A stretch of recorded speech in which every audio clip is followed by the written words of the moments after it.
Itaalawas ti manamna mga umadwan dagiti pasahero kadagiti terminal tapno agawid anasapa. Adang ata nagbaliwan na ita mapaspasaran ti karit iti panagngina ti presyo ti krudo ken gasolina iti pagilian.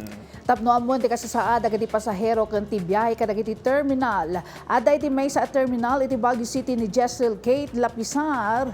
Jezreel, kumusta ti pila kadagiti terminal ita a Lunes? Yes, ala Breves, nagrikos tayo itay agsapa kadagiti pala ang nagduduma at terminals dito'y syudad ti Baguio.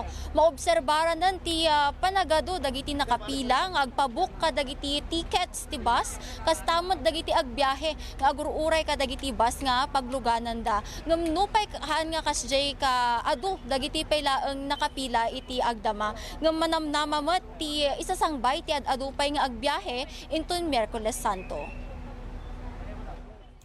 Mano nga aldaw sakbay ti Semana Santa, addan dagiti biyahero ang nagdesisyon nga agbiyahe ang nasapa, tapno maliklikan dati at tiddag apila kadagiti terminal ti bus iti syudad ti Baguio.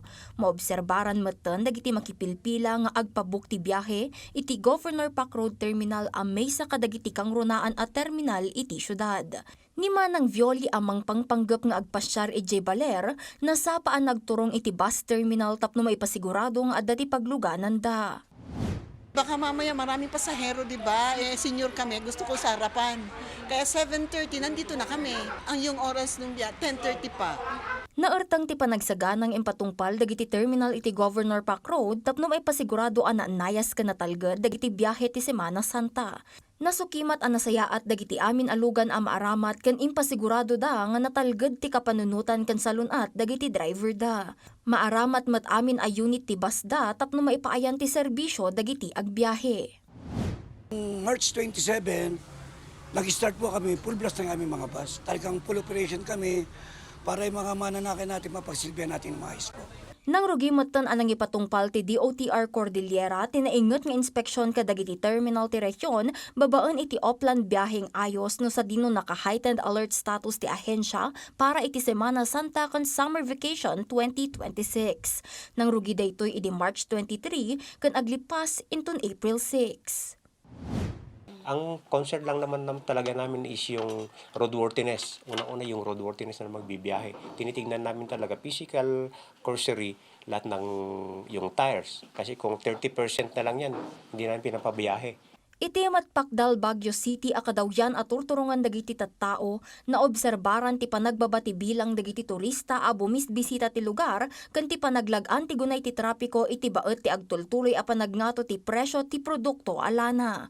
Ngem naingat latta ti maipatpatungpal a panagsagana dagiti kapulisan ti lugar para iti umadanin a Semana Santa. Nakikoordinate kami sa mga iba-ibang civic group organization at volunteers group organization para mapanatiling tahimik ang Baguio, lalo na itong summer vacation. Naituding ti maangay nga inspeksyon ti Police Regional Office Cordillera kadagiti kangrunaan at terminal ti syudad ti Baguio ken probinsya ti Benguet itaalawas. Tapno may pasigurado ti linak ken kapya dagiti agbakasyon ken dagiti agbiyahe kadagiti nagduduma a probinsya. Agtultuloy ti panagsangpet dagiti biyahero dito'y Governor Park Road Terminal ken maobserbaran metten ti panagadu wenno panagatiddag ti pila kadagiti paylaeng bookings kuno pagpabukan ti ticket dito'y ayan ti nagduduma nga terminals dito'y. Para ngayon naman baka kasama natin si Sir Reynante Quinto, Terminal Master dito sa Governor Park Road Terminal para sa mga karagdagang detalye. Good afternoon po, sir. Sir, unang katanungan na lang din po, kumusta po ang mga biyahe natin papunta sa mga iba't ibang mga probinsya po? Fully booked na po ba tayo ngayon, sir? Sa ngayon po, medyo halos fully book na po kami mga biyaheng Manila namin. Tapos yung mga biyaheng Pangasinan namin, Cabanatuan, Bayambang, nagsimula na sila mag-uwi ng weekends, Friday, Saturday, Sunday, hanggang 10 o'clock ng gabi yung pila po namin. Sir, ano po yung mga paghahanda na isinagawa natin para sa mga bus na babiyahe at ganoon na rin po sa mga drivers po natin para masiguro ang kaligtasan ng mga biyahero? Yung sa paghahanda po, unang-una po, itong Semana Santa, taon-taon po natin inaantay po yan. Bago po sumabak sa biyahe ang ating bus, unang-una dumadaan na po tayo sa monthly check-up. Para sa pagbiyahe po ng ating bus, maayos po ito. Tapos yung ating mga bus crew, may sapat po yung pahinga para yung ating mga mahal na mananakay, maihatid natin ng maayos po. Sir, sa pag-uusap natin kanina, nabanggit nyo na mga 40 na units yung medyo hininto natin bago ang Semana Santa. Ngayon sir, ilan ang kabuuan natin na units po na babiyahe? Sa ngayon, start po ng March 27, nag-full operation po kami ngayon kasi Semana Santa, marami po tayong pasahero. Kaya lahat po ng bus namin ngayon nabiyahe po, 115 units po. Sir, paano naman po yung mga interval natin sa mga biyahe? Umaabot po sa mga ilang oras bago po may lumabas o bumalik pong mga bus sa terminal? Yung pong mga biyahe namin pa Manila, Pasay, every 1 hour po yan, waiting passenger lang po yan kasi yan, puno na po yung mga yan. Yung mga kabanatuan namin, Bayambang, 10 minutes to 20 minutes, puno na po yan ma'am. Alis na po yung mga bus. Sir, ano na lang din po yung mga paalala natin sa mga nagbabalak na bumiyahe sa papalapit na Semana Santa para maiwasan po nila yung mahahabang mga pila? Sa ngayon po sa mahal naming mananakay, habang wala pang heavy traffic, pwede na po tayo magbiyahe para maiwasan natin yung traffic, yung mga dala-dalahin ninyo, hindi na po kayo mahirapan. Sir, meron din po tayong mga karagdagang katanungan mula sa mga kasamahan natin sa studio. Breves, Ala? Yes, Jezreel, magandang hapon po sir. Si Breves po ito sir. Unang katanungan po sa akin sir is ano po ang obserbasyon po ninyo sa dami ng mga pasahero as compared sa mga nakaraang taon? Kasi sa mga nakaraang taon wala tayong masyadong crisis sa oil. Pero ngayon sir, ano po ang obserbasyon natin sir? Sa ngayon po yung obserbasyon ko, taon-taon na po ganun rin yung pasahero natin. Start nga po ng weekends, Friday hanggang Sunday, punuan na po tayo. Lalo na po ngayon itong darating na Miyerkules at Huwebes Santo, expect ko na po yan na maraming pasahero sasakay po at uuwi po sa kanya-kanyang probinsya po. Yes sir, nabanggit po ninyo kanina, tuloy-tuloy po ang ating biyahe.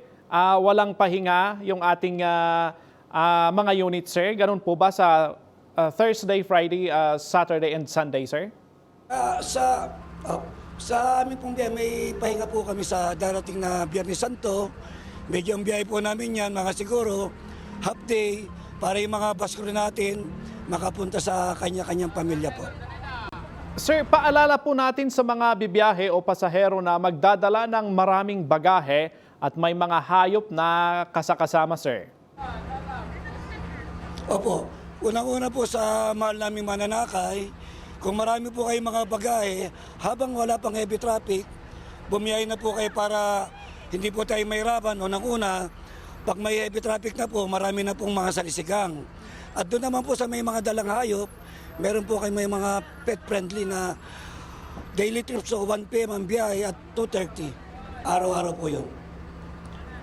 Okay sir. So ano naman po ang ginagawa natin para makatipid sa paggamit ng krudo sir? Sa amin po, sir, talagang disiplinado po lahat po. Unang-una po, kung magigaling sa biyahe po, pag maglilinis ka ng bus, obligado, nakaupo yan. At pag nasa biyahe naman po kami, may halos lahat naman po kami, bago po umalis ang bus, 10 to 15 minutes bago po namin buhayin, pag nakapila pang bus. Yes sir. With regarding naman po doon sa aircon sir, hindi na po ba tayo gagamit? Sa aircon po, sir, nagamit po tayo, sir. Bago po tayo umalis, sir, 10 to 15 minutes, naka-open na po yung aircon. Pag marami naman pa, sir, obligado bukas na po yan, sir. Okay sir. Hinggil naman po sir sa pamasahe sir, hindi na po tayo nagdagdag. Sa pamasahe po, sir, sa ngayon po, ang pamasahe po namin ay dati pa rin po. Wala po kami dinagdag, start po ngayon po, sir.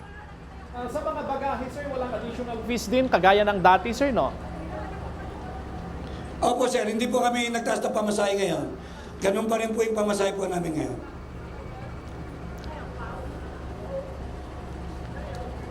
Magandang hapon po sir, si Ala Sunduan po ito. Ano po ang paalala po ninyo sa mga magbabalak na mag-walk-in? Sa mga mananakay po namin, ngayon po, halos fully book na po kami. Huwag po kayong makalala, meron po kaming mga extra bus para sa mga walk-in na hindi po nakakapag early booking po. Sir, paano po in the event na hindi pa puno ang bus? Ano po ang gagawin natin? Kailangang punuin po ba ninyo bago ang next trip? Bali po ma'am yung biyahe namin ma'am. Sa ngayon po, Holy Week po talagang punuan po tayo ma'am. 10 to 15 minutes, puno na po kagad ang bus ma'am. Kaya alis na po kagad ang biyahe po namin ma'am. Paano din po natin masisiguro na handa na po ang ating mga driver at ligtas ang ating unit na bibiyahe? Yun po, tulad nga po ng nasabi ko po kanina, bago po magbiyahe po yung aming bus, may monthly check-up na po ito para maihatid po natin na maayos yung ating mga mananakay. Tapos po yung ating mga bus crew, meron po silang sapat na pahinga para maihatid ng maayos yung ating mga mahal na mananakay po. Sir, may mga special units po ba kayong hiniling sa DOTR na bibiyahe ngayong Semana Santa or wala na po dahil na rin sa oil crisis? Sa ngayon po ma'am, wala po kami nakuhang special permit. Sa ngayon pong taon na ito, ngayon lang po kami walang special permit. Panghuli na lamang po sir, ano ang paalala nyo sa mga kababayan po natin na magra-rush na uwi this week? Sa tulad ng aking nasabi po sa mahal naming mananakay, kung sa ngayon po pwede na kayong bumiyahe habang wala pang heavy traffic, kasi kung makikipagsabayan kayo sa heavy traffic, mas mahirap po lalo na kung may kasama kayong mga bata, may dala kayong bagayong marami, kasi andyan na yung mga salisigang, kaya para maiwasan po natin ito. Sir, maraming salamat po sa oras na ibinigay nyo para sa amin. Nakadwa tayo ni Sir Reynante Quinto, may sa Kadagiti Terminal Masters, dito pala ang Governor Pac Road Terminal. Nangag tayo mat, dagiti nagduduma nga palagip kan detalye para kadagiti pala ang biyahero tapno maipasigurado.